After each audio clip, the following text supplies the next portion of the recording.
Head coach Scott Wasliger did a great job with this team. Assistant coach Greg Johnson, assistant coach Sean Russell, Nathaniel Haro, Captain Austin Chumbo, Joe Tuxbury, Martin Dorgas, Ben Fortin, Zach Harrington, and Alex Meeker. Yes. Tracy's here. Zach Clitt, Austin Wasliger, Brian Roberson, Adam Mashad, Captain Alex Iannone, Ryan Massey, Matt Savigny, Spencer Daly, and team manager Lauren Leising.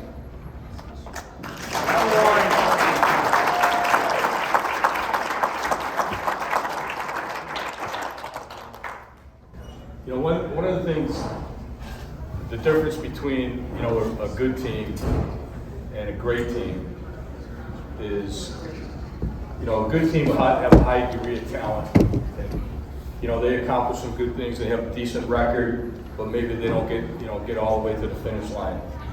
The ingredients for a great team are pretty much above average talent.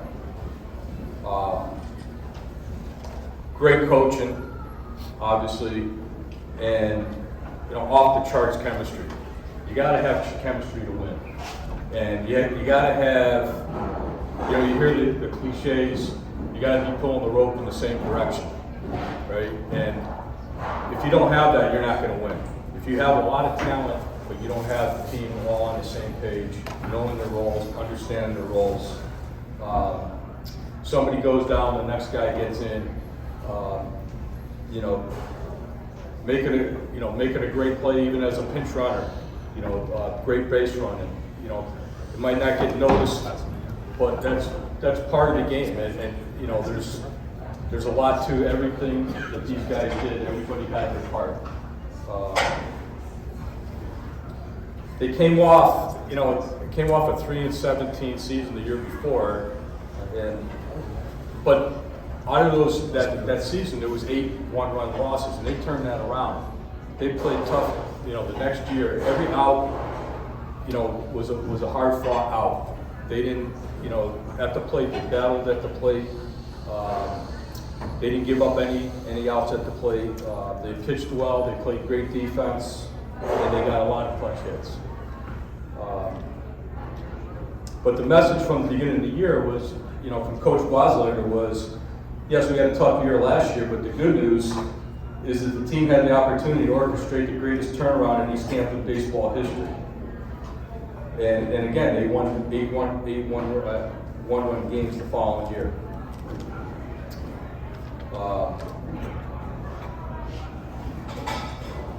They got to the Shoreline tournament. They faced a tough Old Saybrook team, beat them. I think it was like a 10-4 game. And then the following game, they had to play the following day against North Branford, which you guys split with them during the regular season. They were #1 seed, a great team, and that was an unbelievable game. You guys battled the whole game. I think they went up 2-0. You guys fought back with 4 runs. They came back with 2 more because they were a very competitive team, and it went neck and neck right to the last inning. I think Austin, you got a sac fly, right? Drove in the winning run. You know, just great job winning the Shoreline Championship. Then you go on to the States, played a tough career Magnet team, got through that round, and then beat conference foe Old Lyme, and then Windsor Locks, which was the #3 seed, was a really good team that you guys. That was a very competitive game, and we won that game 5-3. And then went on to beat #1 seed East Catholic in the championship, and it was just an awesome run. Again, in those games, a lot of clutch hits, guys getting up and just doing their job.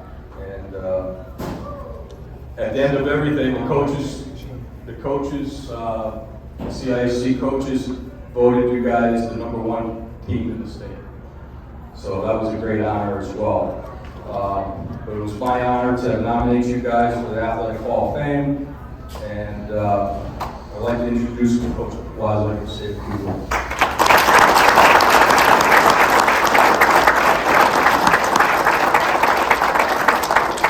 first, just want to congratulate the other inductees. Amazing to hear about Jim Brown and his family and his accomplishments and what kind of person he was. I only wish I could have met him. And our other inductee tonight. The first thing I want to mention is we're missing one of our brothers tonight, Alex Meeker, who we lost in 2018. He was a freshman in 2011 and earned his way onto the varsity roster towards the end of the season. For anyone who doesn't know, you're brought up to the varsity late in the year, especially as a freshman. It's a pretty high honor on a few levels. First, it's a reflection of your hard work and dedication to the program. Second, you need ability. With Alex, I saw the potential to be a big future contributor in our program. I wanted him to practice and be in uniform with hard-working, great players and witness the highly competitive environment of the postseason. Third, you need exceptional character. Whenever you promote a player in this circumstance, you have to be very careful not to mess up the chemistry, especially when you have a great thing going.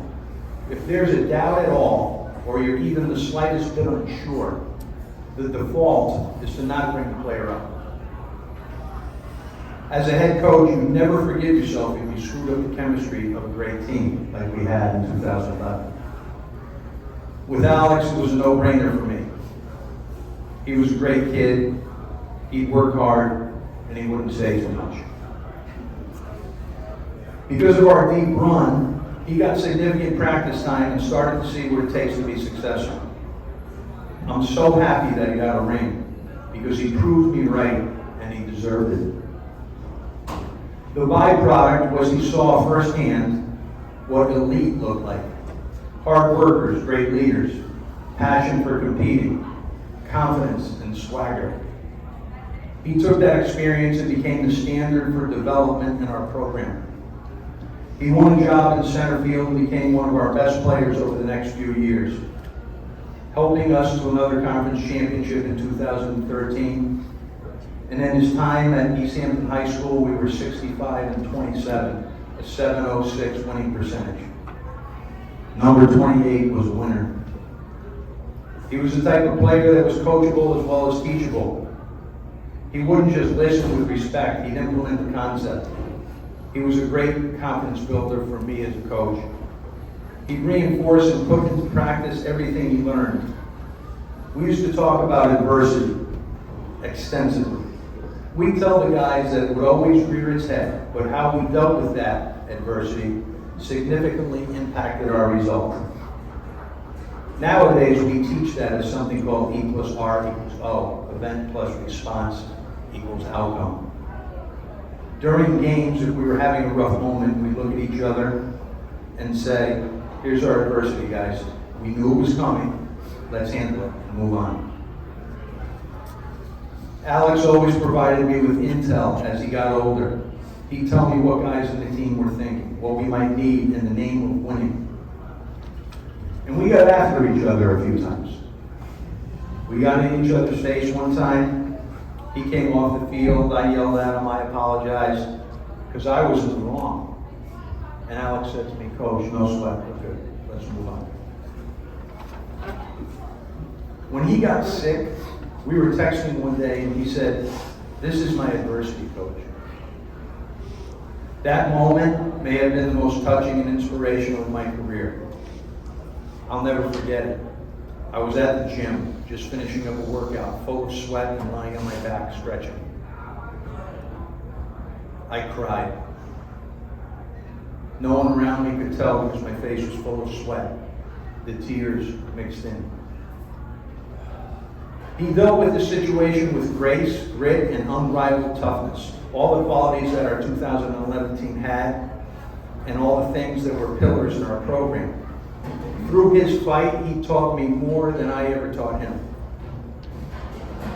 Tracy, his mom, once said to me, her biggest fear was that he'd be forgotten. In my own way, I think of him every day. I occasionally see him in a playground coaching. And whether I'm wearing the number 28 of my uniform or I'm wearing the number 28 of my hat, it's hard to forget number 28. He was a kind and loyal a player as I have ever coached. Mom, he's watching us with a smile, not forgotten.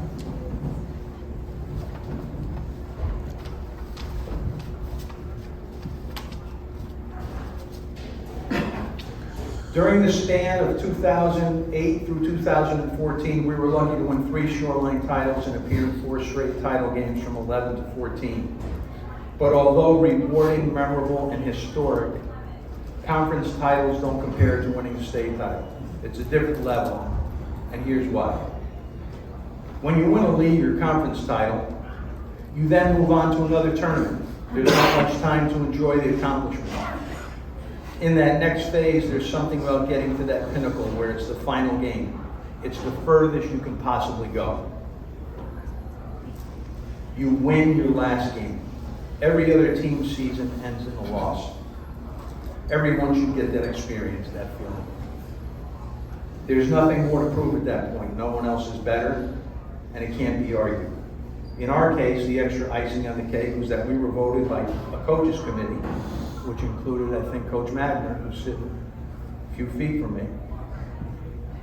We were voted by that coaches committee as the #1 baseball team in Connecticut. That committee was made up of longtime coaches, like Coach himself, who had several state championships combined. If there was any doubt, it was eliminated by virtue of that vote. In 2011, East Hampton High School was truly the best baseball team in Connecticut. At any level, when your postseason ends in a win, you've won the ultimate championship. Lastly, what was different about this team? Sometimes I've been asking myself over the last 10 years as I've coached other teams. And I've been fortunate with Wesleyan, with Cho, and now with Westminster to have some really good teams and win some conference championships. The first thing, parents. There was no meddling, there was no coddling, there was no involvement. I feel like no one saved them or made excuses for them at home, and that translated to the field. As a result, we had a bunch of tough guys who were accountable and selfless.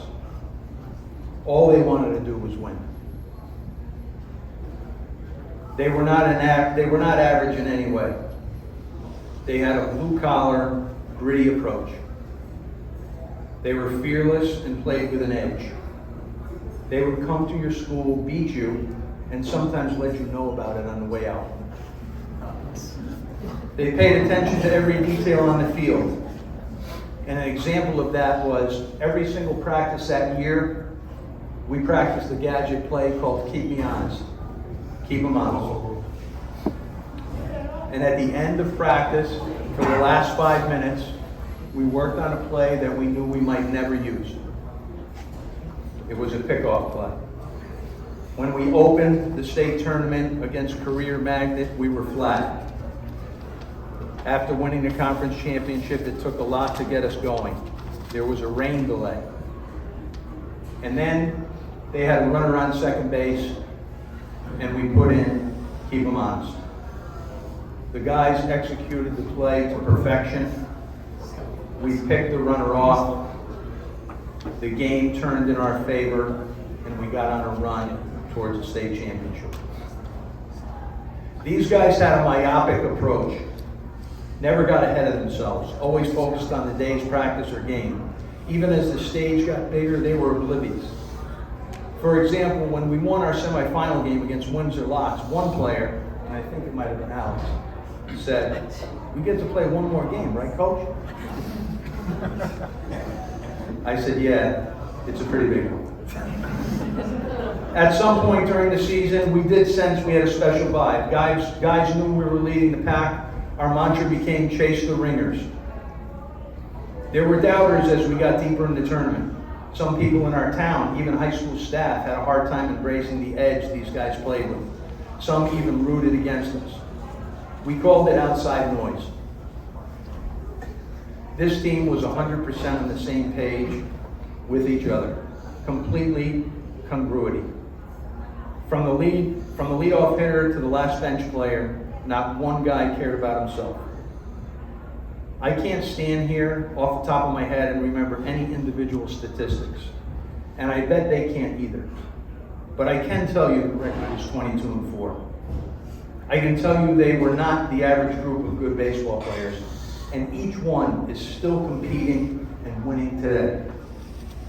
The outside noise, perpetually silent. They stand alone forever because they won their last game. Thank you.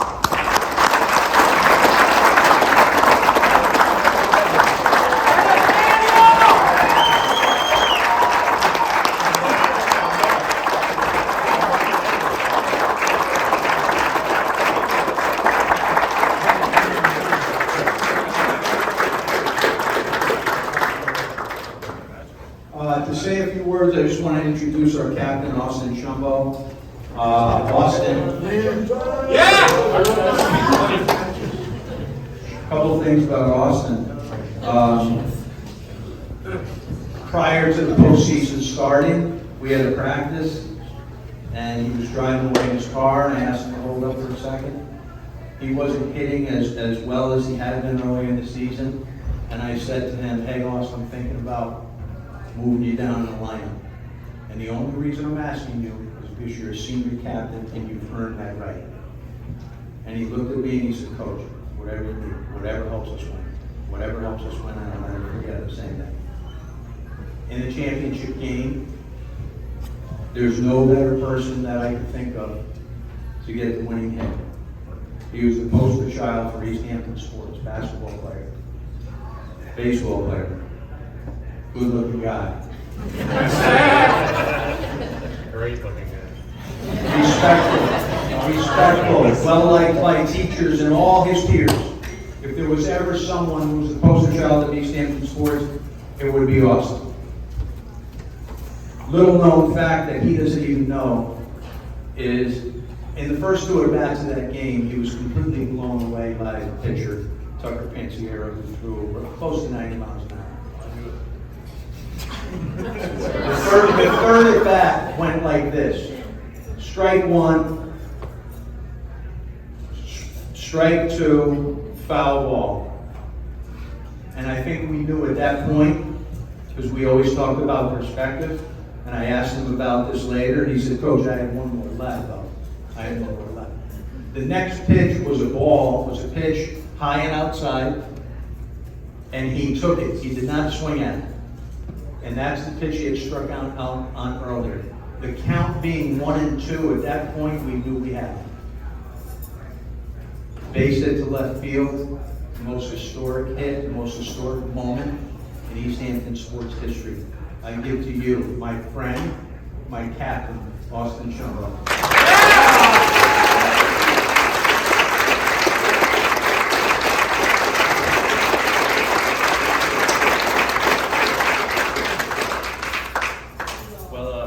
I wasn't expecting that. Thank you very much. On behalf of the team, just a couple quick things. First, I'd like to thank Tom for the nomination. Thank you very much. You followed us all the way through, and we're very grateful for that. Thank you. Next, to the association for putting this together for us, and for also all the other inductees tonight. It's been a lovely evening, and thank you guys for all the hard work you put in.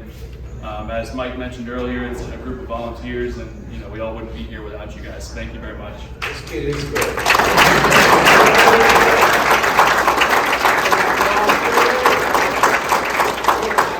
Next, to all the family and friends that are here tonight, and supporters, I just wanted to say thank you to you guys. I know it's been 10 years now, but most of you have been with us since day one, and it hasn't gone unnoticed. So thank you guys for all your support and your love. We definitely wouldn't be here without you.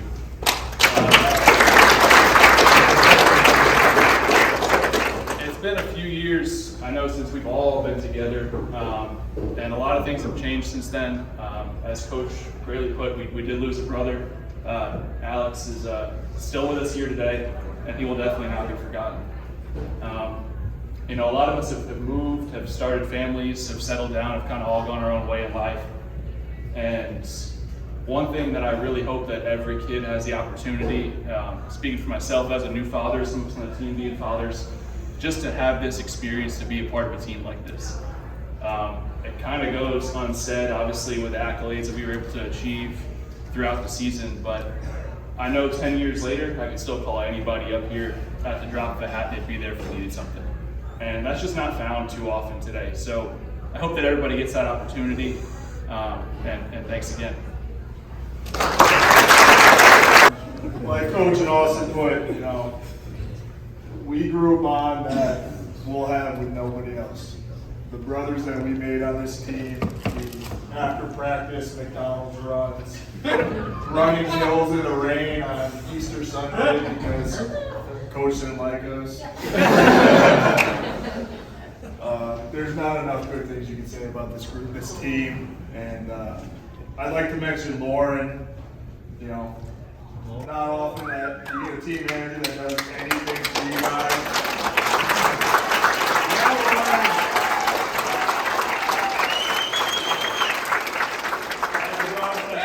She'd go get a water bottle for someone, she'd go get tissues, she'd pull a Band-Aid out, she'd do your eye black. Definitely part of the team chemistry of one of the brothers. That being said, chase the ringers.